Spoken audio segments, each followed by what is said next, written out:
ओम पूर्णमदः पूर्णमिदं पूर्णात् पूर्णमुदच्यते। दैनिक जागरण। दंगे क्यों होते हैं और कुरान मजीद की कुछ आयतें दी थी और मैंने किताब लिखी इस्लामिक आतंकवाद का इतिहास। बिस्मिल्लाहिर्रहमानिर्रहीम।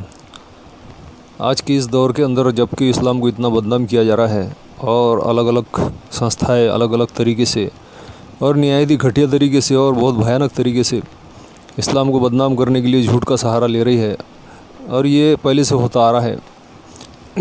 बल्कि हर पैगंबर के दौर के अंदर ये हुआ कि सच को बदनाम किया गया, सच पर उंगलियां उठाई गई और सच को गालियां दी गई। आज भी हो रहा है, लेकिन जो सच होता है वो कुछ देर के बाद ही सही पूरा दिल में उतरता है। आज की इस वीडियो के अंदर भी आपको यही देखने को मिलेगा। तो जहाँ से ये वीडियो लिया गया है उस चैनल को भी आप सब्सक्राइब कर लीजिए और उनके वीडियोस को ज़्यादा से ज़्यादा शेयर कीजिए और ज़्यादा से ज़्यादा लाइक कीजिए। चलो देखते हैं इस वीडियो के अंदर कि इनका हृदय परिवर्तन किस तरह से हुआ और इन्होंने अपने क्या रिएक्शन जाहिर किए हैं। स्वामी जी जो है मोहम्मद सल्लल्लाहु अलैहि वसल्लम के बारे में रिसर्च करते हुए बहुत हाई लेवल बात जो है बहुत आसानी तरीके से रखते थे। मैं उनको ये पूछना चाहूँगा, ये चेंजेस कैसा शुरू हुआ आपके अंदर? यानी आप पहले एकदम ऑपोजिट थे। वो जो किताब पहले जो किताब लिखे टोटली एंटी इस्लामिक था, बाद में अभी जो है आप एकदम पॉजिटिव अंदाज में, ब्यूटीफुल अंदाज में, तो उस अंदाज में आप जो बोल रहे हैं बहुत डीप स्टडी करते हुए आप लोगों के सामने आ रहे हैं। तो what is the transition phase, कैसा हुआ है? ओम पूर्णमदः पूर्णमिदं पूर्णात् पूर्णमुदच्यते पूर्णस्य पूर्णमादाय पूर्णमेवावशिष्यते। ओम शांति शांति शांति। एक अखबार निकलता है उत्तरी भारत में, दैनिक जागरण, बहुत मशहूर, सबसे ज़्यादा पाठक हैं उसके। उसमें एक लेख छपा था, दंगे क्यों होते हैं। बल्लाज मधोक, जो बुजुर्ग लोग हैं उनको जानते होंगे, बल्लाज मधोक को, उन्होंने एक लेख लिखा था और कुरान मजीद की कुछ आयतें दी थी। तो वो आयतें देखने के लिए कि क्या वास्तव में सही है कि नहीं, मैं इलाहाबाद में एक दुकान में गया और मौलाना फ़तेह मोहम्मद खान साहिब जालंधरी और मौलाना अब्दुल पारिक साहब की हिंदी का अनुवाद ले आया और उसमें हमने देखा तो वो कुरान मजीद की वो आयत वैसे ही मौजूद थी। तो मुझे लगा कि ये बात सही है और मैंने किताब लिखी इस्लामिक आतंकवाद का इतिहास। बाला साहब ठाकरे को बहुत पसंद आई, उन्होंने उसका अंग्रेजी ट्रांसलेशन कराया, the history of Islamic terrorism के नाम से। बाद में एक सज्जन ने, अब मैं वहाँ आ रहा हूँ कि मेरा सोच कैसे बदला। मुंबई के एक व्यापारी ने मुझसे कहा कि स्वामी जी आप जो काम कर रहे हो उसमें फ़ंड की ज़रूरत है, फ़ंड आपको नहीं मिल रहे, आप ऐसा करिए किताब इस्लाम पर लिखिए अमेरिका के लिए कि वास्तव में इस्लाम से अमेरिका को खतरा है, तो आपको अच्छा खासा आपको वहाँ से रॉयल्टी मिलेगी, आपके सारे काम चल जाएंगे। लेकिन वो बड़ी किताब होनी चाहिए। उसको लिखने के लिए मैंने हज़रत मोहम्मद सल्लल्लाहु अलैहि वसल्लम की जीवनी पढ़ी। जब जीवनी पढ़ी तो जो कुरान मजीद की आयतों को मैंने आतंकवाद से जोड़ा था कि इन आयतों की वजह से आतंकवादी बनते हैं। लेकिन जीवनी पढ़ने के बाद मुझे लगा कि ये आयतें आतंकवाद को रोकने के लिए हैं, आतंकवादियों को। सुभान अल्लाह। क्योंकि उनमें जो युद्ध का आदेश था वो आतंकवाद और आतंकवादियों के विरुद्ध था। तो मुझे लगा कि मुझसे बहुत बड़ी गलती हो गई, एक धर्माचार्य से ऐसी गलती नहीं होनी चाहिए। और वो गलती क्यों हुई? वो गलती का जिम्मेदार मैं नहीं था, उस गलती का जिम्मेदार अनुवाद करने वाला था, जिसने ये नहीं बताया कि आयत का मतलब कैसे समझें। किसी भी, हम यहाँ जो गैर मुस्लिम भाई होंगे उनको मैं बताऊं कि आयत का मतलब समझने के लिए जरूरी है कि आयत क्यों और किन परिस्थितियों में आई। ये जब जानेंगे तभी सही अर्थ मालूम होगा। तो ये जानने के बाद मैंने एक दूसरी किताब लिखी, इस्लाम आतंक या आदर्श, यानी इस्लाम में आतंक नहीं, आदर्श ही आदर्श है।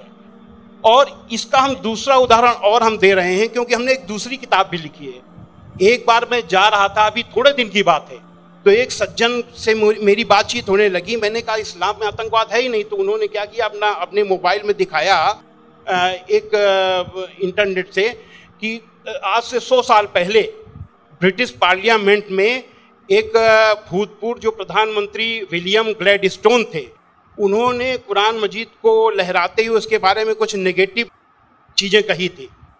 तो मुझे बिल्कुल अपनी बात याद आ गई कि जैसे मैंने गलत समझा वैसे विलियम ग्लैडस्टोन ने भी गलत समझा, और उसके जिम्मेदार वो नहीं, अनुवाद करने वाले थे, क्योंकि उन्होंने सही अनुवाद उसको सही ढंग से एक्सप्लेन क्यों नहीं किया। तो मुझे लगा कि अब इस पर भी एक किताब लिखने की जरूरत है। तो मैंने एक दूसरी किताब लिखी है, कुरान जीने की कला। वो अंग्रेजी हिंदी में है, वो छप चुकी है जामिया नगर में जो जमात इस्लामी के मरकज से छपी है। अंग्रेजी में इस्लाम एंड आर्ट ऑफ लिविंग के नाम से अंग्रेजी में भी छपेगी। अब इन सारी चीज़ों जो मैंने इस्लाम को देखा, कुरान को देखा, उसके हिसाब से मैं एक छोटे से निष्कर्ष पे पहुंचा कि इंसान में इंसानियत लाने के तरीके का नाम इस्लाम है। और ये जुमला नहीं है, ये जुमलेबाजी नहीं है कि मैं अपने तरफ से मैंने कोई एक मुहावरा कह दिया, एक जुमला फेंक दिया। ये बात दलील के साथ मैं बताऊंगा, और मैंने दलील के साथ देखा है। ये इंसानियत के दुश्मन है, काम, क्रोध, मद, लोभ, मोह, ये दुश्मन है। और कुरान मजीद में इन सब के लिए बहुत ही बड़ी बुराई बताया गया है और रोक लगाई गई है। पहले एक चीज हम काम को ले लेते हैं। काम यानी कि किसी भी महिला को, किसी भी औरत को अपनी बीबी को छोड़ करके, और दुनिया की जितनी महिलाएं हैं उनको अपनी माँ, बहन, बेटी समझना, ये कुरान में बहुत ही सख्ती से पालन करने के लिए कहा गया है। अभी तक आप लोगों ने देखा होगा कि जो गैर मुस्लिम भाई हो सुने कि किसी भी मर्द को देख करके औरत को अपनी निगाहें नीची कर लेना चाहिए, लेकिन कुरान का क्या हुक्म है? कुरान के सूरा 24 आयत नंबर 30 में है, ऐ मोहम्मद मोमिनों से कह दो कि वे अपनी गैर जो भी महिलाएं हैं जो उनको देख करके अपनी निगाहें नीची रखा करें और अपनी शर्मगाहों की हिफाजत करें। यानी जब सुभान अल्लाह, मर्द जब अपनी पत्नी के सिवा किसी को देखे तो आंख न मिलाए उससे, अपनी निगाहें नीची कर ले और मर्यादा में रहे। ये पुरुष के लिए ये बनाया गया नियम, और यही नियम औरत के लिए भी, दोनों के लिए वही नियम बनाए गए। ये नहीं कि केवल औरत के लिए। कहते हैं कि इस्लाम में औरत को दबाया जाता है, लेकिन मर्द के लिए कितना सख्ती से नियम बनाया गया।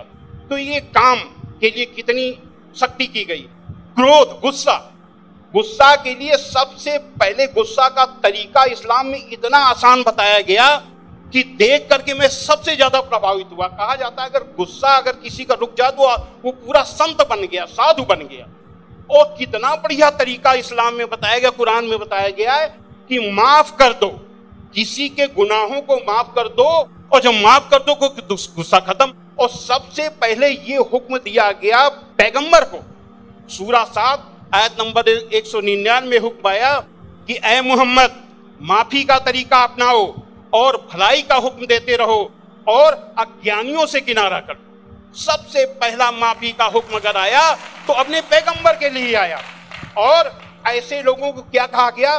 सूरा 3 आयत नंबर 134 में अल्लाह का हुक्म है कि जो लोग तंगी और खुशहाली की हर हालत में अच्छे से अच्छा काम करते हैं और गुस्से को रोकते हैं और लोगों के गुनाहों को माफ करते हैं, तो अल्लाह ऐसे लोगों को पसंद करता है जो ऐसे अच्छा से अच्छा काम करते हैं। हजरत मोहम्मद सल्लल्लाहु अलैहि वसल्लम पर कुरान उतरने के बाद आपके दिल में उतर गई। दिल में उतरने के बाद आपके कर्मों में उतर गई। आपके एक एक कर्म कुरान में अल्लाह के हुक्म के अनुसार हुआ करते थे। आपने पहले खुद अपने आचरण में लिया, अपने अखलाक में लिया, तब दूसरों को बताया। फतेह मक्का के दिन वो अबू सुफियान जो आपके खिलाफ मक्का की एक एक लड़ाई में आपका के खिलाफ नेतृत्व करते थे, जब वो सामने पड़े फतेह मक्का के दिन, तो हजरत मोहम्मद सल्लल्लाहु अलैहि वसल्लम ने कहा कि आज अबू सुफियान को माफी, और जो अबू सुफियान के घर में दाखिल हो जाए उसे भी माफी। आज जो अपने घर के दरवाजे बंद कर ले उसे माफी, जो मस्जिद में चला जाए उसे भी माफी। अब आप सोचिए, जिस मक्का में कदम कदम पे आपका विरोध था, कदम कदम पे आपके रास्ते पे रोड़े अटकाए गए, और जो 10,000 लोगों की फौज के साथ आप जब पहुंचे तो किसकी हिम्मत थी कि सामने होता? सारे के सारे लोग छिप गए। जब हजरत मोहम्मद सल्लल्लाहु अलैहि वसल्लम ने देखा कि कोई नहीं दिखाई दे रहा तो बहाना बनाया माफी देने का। ये बहाना क्या बनाया कि जो यहाँ चला छुप जाए उसे माफी, जो वहां छुप जाए उसे माफी, जो वहां छुप जाए उसे भी माफी। यानी किसी न किसी बहाने सबको माफी, माफी, माफी और माफी। माशाल्लाह, माशाल्लाह। स्वामी जी, आपको रोकना मेरे दिल में क्या है, ख्वाहिश तो नहीं है, मगर मैं पैनल डिस्कशन कंडक्ट कर रहा हूँ अभी, इसलिए आपसे एक सवाल भी मैं करूँगा। मैं समझ रहा हूँ आपके जो रिसर्च बहुत डीप है, बहुत डीप है, फिर भी एक सवाल मैं आपसे पूछना चाहूँगा। अभी आपको ये रिसर्च होने के बाद क्या आपको ये लग रहा है कि मुसलमान जो आजकल के बहुत सारे मुसलमान जो है वो खुद जितना आपने रिसर्च किए अक्सर लोग रिसर्च नहीं करें, क्या ये एक वजह हो सकता है? मेरे हिसाब से मैंने जो भी मसाइल यानी समस्याएं दुनिया में देखी हैं, उन सारी समस्याओं का पॉजिटिव हल कुरान मजीद में मौजूद है। बस देखने की जरूरत है। जो ईश्वरी किताबें होती हैं वो बहुत ही रहस्यमयी होती हैं, उनको समझना आसान काम नहीं है। उसके लिए तन और मन दोनों की पवित्रता चाहिए। केवल शरीर नहाया धोया ना हो, केवल शरीर को पाक करने की ही केवल जरूरत नहीं है, मन को भी पाक करने की जरूरत है।